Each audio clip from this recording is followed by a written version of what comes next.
Hey there, welcome to trading tiger. क्या करें यार, मार्केट पैसा ही नहीं दे रहा। मार्केट को बोलो थोड़ा सा पैसा दे दे, घर लेके जाएंगे हम थोड़ा सा। ओके, हमारा टारगेट कंप्लीट हो जाएगा इस महीने का, तो अच्छी बात रहेगी। देखिए यहाँ पे मैं कॉल साइड में एंटर कर दिया, मान लो देखिए बड़ा कैंडल बना के नीचे आ गया, स्टॉप लॉस हिट कर दिया। उसके बाद में दोबारा यहाँ पे एंटर कर लिए कॉल साइड में, तो अच्छा खासा मूवमेंट मिला। तो मतलब फाइनली प्रॉफिटेबल तो है, लेकिन क्या करें, पैसा ज़्यादा बन नहीं रहा है। जैसे कि मैं पोर्टफोलियो में जाता हूँ तो ये आज का प्रॉफिट है, ओके, 1371 का। तो मार्केट में वेट करना बहुत ज़रूरी होता है, वो तो हमारा रूल आपने सुन ही लिया होगा। तो ये सारी चीज़ें हैं। अभी मैं जो वीडियोस बनाने वाला हूँ, जो ऑप्शन की सीरीज़ बनाने वाला हूँ, जल्द से जल्द आएगी, क्योंकि वो बनाने के लिए टाइम लग रहा है। सारी चीज़ें आपको एक्सप्लेन करनी पड़ेंगी, किस तरीके से मुझे वो सीरीज़ को सामने लेके जाना है, वो देख रहा हूँ मैं। सो जल्द से जल्द वो सीरीज़ आएगी हमारे यूट्यूब चैनल पर, और उसका टाइम फ्रेम रहेगा मैक्सिमम 30 दिन के अंदर मैं सारे वीडियोस को पोस्ट कर दूंगा। 30 दिन के अंदर 10 वीडियोस का टारगेट है मेरा, और सारे वीडियोस को मैं 30 दिन के अंदर पोस्ट कर दूंगा। तो मेरा टारगेट भी बता देता हूँ कि हर एक मंथ का कितना रहता है। अभी जो मैं पैसे बना रहा हूँ उसका, पहले तो मेरा टारगेट था 30,000 रुपये। सबसे पहले तो मेरा टारगेट था 10,000 रुपये महीना। हर महीने में 10,000 रुपये सिर्फ कमाने थे मुझको। ये मैंने 3 महीने तक किया। उसके बाद में 30,000 रुपये महीना, ये भी मैंने 3 महीने तक कर रहा हूँ मैं, ये लास्ट महीना है। उसके बाद में मेरा टारगेट रहेगा 1 लाख रुपीज़ पर मंथ, ये भी मैं लास्ट 3 महीने तक करूँगा। उसके बाद में मुझे नहीं पता मेरा टारगेट क्या रहेगा, हो सकता है कि 3 लाख रुपीज़ पर मंथ भी हो जाए मेरा टारगेट। तो नेक्स्ट टारगेट मेरा रहेगा 3 lakh rupees per month. Okay, तो ये रहेंगे 3 महीने, और उसके बाद तो मुझे खुद नहीं पता कि मेरा टारगेट क्या रहेगा। ओके, तो पहले तो इतना ही टारगेट रहेगा मेरा, इतने टारगेट में मैं प्ले करूँगा कि 1 लाख रुपीज़ पर मंथ तक मेरे अकाउंट में ट्रेडिंग से आ जाए। उसके बाद में मैं सोचूंगा कि आगे क्या करना।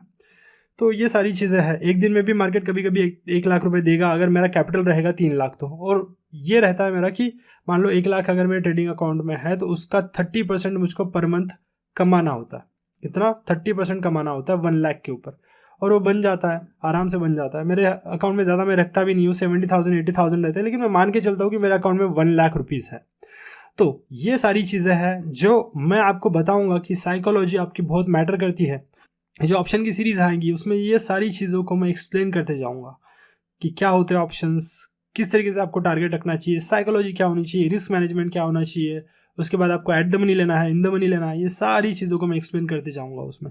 सो आज का प्रॉफिट सिर्फ बता देता हूँ, अभी इतना है। और मेरे टारगेट्स भी मैंने आपको बता दिए कि मेरा हर मंथ का टारगेट कितना है और कितने तक मैं सोच रहा हूँ। अभी मेरा 30,000 का टारगेट होता है सिर्फ, लेकिन मार्केट 50,000 रुपये देता है। तो देता है तो लूँगा क्यों नहीं भाई, दे रहा है तो अच्छी बात है। जब नहीं दे रहा है तो देखो कैसे कैसे दिन आते हैं, 1300 रुपये कमाने पड़ रहे हैं पूरा दिन भर बैठ के। दिन भर नहीं, मतलब जो सुबह का टाइमिंग है मेरा 9:15 to 10:30 वो, और दूसरा जो टाइमिंग है वो रहता है मेरा 1:15 बजे से, यस 1:15 बजे से नियरली, वो फिर रहता है 3 बजे तक। ओके, या फिर 3:15 बजे तक। इस वक्त में मुझे मार्केट पैसे दे देता है। दोबारा बताता हूँ, 9:15 से लेके रहता है मेरा टाइमिंग 10:30 तक। उसके बाद में जो मेरा नेक्स्ट टाइमिंग रहता है मार्केट का, वो रहता है 1 बजे से, मान लो 1 बजे से या फिर 1:15 बजे से 3:10 तक या फिर 3:15 तक मेरा टाइमिंग रहता है मार्केट का। इसमें मैं सारे पैसे बना लेता हूँ अपने। अगर मान लो सुबह में थोड़ा बहुत स्टॉप लॉस ले लेता है, लॉस हो जाता है, तो उसको बाद में रिकवर करके मैं प्रॉफिट में आ जाता हूँ सेकंड हाफ में। अगर मॉर्निंग में मैं प्रॉफिटेबल हूँ तो ज़्यादा पॉजिटिव सोच रहती है और ज़्यादा प्रॉफिट दोबारा बनता है। तो ऐसा है कि मतलब ऐसा नहीं होता कभी भी कि दोनों टाइम में मैं लॉस में हूँ, या फिर एक बार भी मैं लॉस में नहीं गया हूँ। बहुत दिन हो गए कंटिन्यूसली, थोड़ा एक कल मैंने लॉस लिया था, ये बात है। तो वो भी इतना बड़ा नहीं होता। देखिए अब साइकोलॉजी किस तरीके से मैटर करती है वो भी मैं आपको थोड़ी सी बताता हूँ। जैसे कि मान लो कि मेरा जो टारगेट होता है ना, वो 30% का होता है। अब पहले क्या होता था कि जब शुरू शुरू में मैं ट्रेडिंग करता था, तो जब लॉस हो जाता था ना, तो वो मेरे कैपिटल पे डेंट लगा देता था। किसके ऊपर? कैपिटल पे, मतलब जो मेरा पैसा था ना उसके ऊपर डेंट लगा देता था। अब क्या हो रहा है ना कि जो मैंने प्रॉफिट बनाया हुआ है उससे ही मैं ट्रेड कर रहा हूँ। अब जितना मुझको रिग्रेट होता था ना कैपिटल के ऊपर पैसा गंवाने पे, वो मुझे अब सिर्फ मेरे प्रॉफिट के ऊपर पैसा गंवाने पे उससे ज़्यादा रिग्रेट हो रहा है। तो सोचो कि ये साइकोलॉजी किस तरीके से चेंज होती है जब आप प्रॉफिटेबल बनते हो। आपका प्रॉफिट भी नहीं जाना चाहिए, ये सब चीज़ें माइंड में आती रहती है आपके जब आप एक बार प्रॉफिटेबल बनते हो कि भाई प्रॉफिट भी नहीं जाना चाहिए मेरा। मैंने 30% बना लिया ना, उसमें से सिर्फ मैं 5% दूंगा, 10% दूंगा मार्केट को।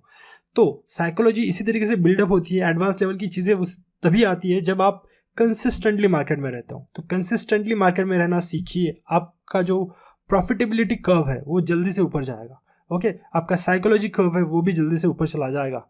तो ये सारी चीज़ें, और आपको एक बात ज़रूर बताना चाहूँगा मैं कि पहले मार्केट में क्या होता है। ओके, जब नए ट्रेडर्स आते हैं उनके साथ क्या होता है मार्केट में, जैसे ये देखिए ये कर्व है, तो सबसे पहले तो 5 लाख रुपीज़ होते हैं किसी के पास में। ओके, तो 5 लाख वो पूरे गवा देता है, पूरे पैसे, ऐसी कर्व चलती है। ओके, अब जब वो गवाता है तब तक वो कुछ नहीं सीखता, there is no learning for him. Okay, कुछ नहीं सीखता, वो सिर्फ गवा देता है, वो पैसे जीरो तक चले जाते हैं।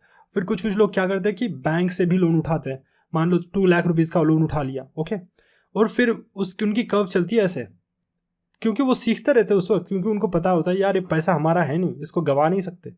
फिर थोड़ा सा और नीचे जा सकता है, और फिर एक बार जब ये कर्व, जस्ट अ मिनट, एक बार जब ये कर्व जो हमारी, वो कर्व थोड़ी सी आगे बढ़ने लगती है ना, जैसे मैं बता देता हूँ यहाँ पे आपको, ये कर्व है, ये कर्व जब आगे बढ़ने लगती है ना, तो फाइनली एक पॉइंट ऐसा आता है कि आप ऐसे चले जाते हो, फिर मार्केट आपको धोखा नहीं देता कभी, फिर आपको पैसा ही पैसा मिलता है।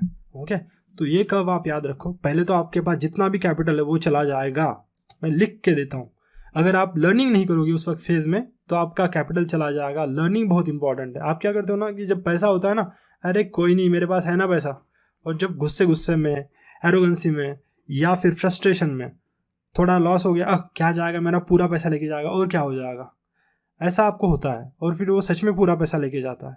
और फिर आप चाहते हो कि अब लर्निंग करना सीखता हूँ मैं, अब सीखता हूँ कि मार्केट किस तरीके से वर्क करता है। तो लर्निंग तभी आती है जब आप पूरा पैसा गवा देते हो, तब आप लर्निंग करना सीखते हो, उसके बाद में ये कर्व आगे बढ़ती है, फिर आप प्रॉफिटेबल होते हो। तो ये ऐसी जर्नी चलती रहती है। अब मुझे ये बताओ कि अगर आपके पास पैसा है, जितना कम है उतना अच्छा है। जैसे कि आपके पास मान लो सिर्फ 50,000 है, 50,000 अगर आपके पास है तो आप उतना ही गवाओगे, और फिर वहाँ से लर्निंग स्टार्ट कर दोगे आप, और उसके बाद में अप साइड चले जाओगे। तो ये भी बात है। तो जब आप मार्केट में आते हो, किसी के पास 20-40 लाख रुपए मान लो, तो 20-40 लाख के वो 10-15 लाख रुपए गवा देगा, तो इसका कोई मतलब नहीं बनता कि आपके पास ज़्यादा कैपिटल होना चाहिए। तो आप हमेशा याद रखो, जब भी मार्केट में सीखना हो ना आपके, तो आपके पास एक छोटा सा कैपिटल होना चाहिए जिससे आप सीख सकते हो मार्केट में। एक बार आपकी सीख कंप्लीट हो गई ना, फिर आपको कोई नहीं रोक सकता।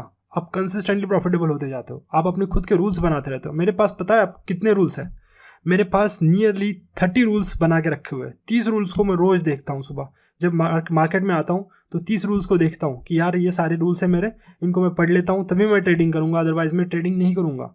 तो ये सारी चीज़ें आपको रूल्स बना के रखने पड़ेंगे फिक्स, कि मैं इतने स्टॉप लॉस पे निकल ही जाऊँगा। क्योंकि देखिए क्या होता है, आपने अगर बड़ा स्टॉप लॉस ले लिया, मान लीजिए कि आपके पास 50K है, उसमें से अगर आपने 20,000 रुपये गवा दिए तो आपके पास सिर्फ रहेंगे 30,000 रहेंगे। सिर्फ 30K से आप दोबारा 20K नहीं बना सकते हो, क्योंकि आपकी क्वांटिटी कम हो जाएगी, आपके लॉट्स कम हो जाएंगे, लॉट साइज कम हो जाएगी, आपको डर लगने लगेगा मार्केट में, फिर आप दोबारा पैसा गवाओगे। तो जैसे ही लॉस होता है तो लॉस का एक लिमिट तय करो कि मैं इतना ही लॉस ले सकता हूँ मार्केट में। अगर ज़्यादा लॉस लेते हो तो फिर ज़्यादा दिन भी लगेंगे। मान लो अगर सीख भी रहे हो आप, जैसे कि बहुत सारे ट्रेडर्स होते हैं जो प्रॉफिटेबल तो नहीं है, लॉस में भी नहीं है, लेकिन वो सीख रहे हैं, लेकिन उनके लिए भी एक मेरे पास लर्निंग है कि बड़ा लॉस अगर करोगे ना, जिसमें मान लो 20,000 का लॉस कर दिया एक दिन में, 2 दिन में, तो उस 20,000 को रिकवर करने के लिए आपके 10 दिन वेस्ट हो जाएंगे, 10 डेज, या फिर मान लो 6-7 दिन वेस्ट हो जाएंगे। तो उन 6-7 दिनों को यूटिलाइज अगर करना है आपको तो छोटा लॉस लो। मान लीजिए यहाँ पे आपने सिर्फ 3,000 का लॉस लिया, ओके, तो इसको रिकवर करने के लिए आपको कितना टाइम लगेगा? इस 3,000 को रिकवर करने के लिए कितना टाइम लगेगा आपको? 10 दिन तो नहीं लगेंगे, 2 दिन लगेंगे, 3 दिन लगेंगे मैक्सिमम। 3 दिन दे दो मार्केट को, कवर कर लो, लॉस को रिकवर कर लो। ओके, तो ये बात है। बड़ा लॉस कभी भी मत लेना मार्केट में। बड़ा लॉस जो है वो बहुत ही ज़्यादा इम्पैक्टफुल होता है आपके माइंड के ऊपर। ओके, सो ये साइकोलॉजिकल लर्निंग थी, खुद के लिए भी थी, आपके लिए भी मैं बता रहा हूँ, क्योंकि ये चीज़ें मैं रिवाइज करता रहता हूँ हमेशा। मेरे पास ये रूल्स में भी लिखा हुआ है कि बड़ा लॉस अगर लोगे ना तो उसको रिकवर करने के लिए आप सीखे, मतलब आप प्रॉफिटेबल तो हो, ठीक है, लेकिन अगर आप किसी दिन बड़ा लॉस लेते हो ना तो उसको रिकवर करने के लिए बहुत टाइम लगता है। सो बड़ा लॉस कभी मत लेना मार्केट में। ये एक लर्निंग है मेरी तरफ से, आपको फ्री में दी जा रही है। ओके, फ्री में कहाँ से? आपने चैनल को सब्सक्राइब किया हुआ है, thanks for subscribing the channel and thanks for liking this video. अगर आप लाइक करते हो तो अच्छी बात है। Thank you, have a nice day.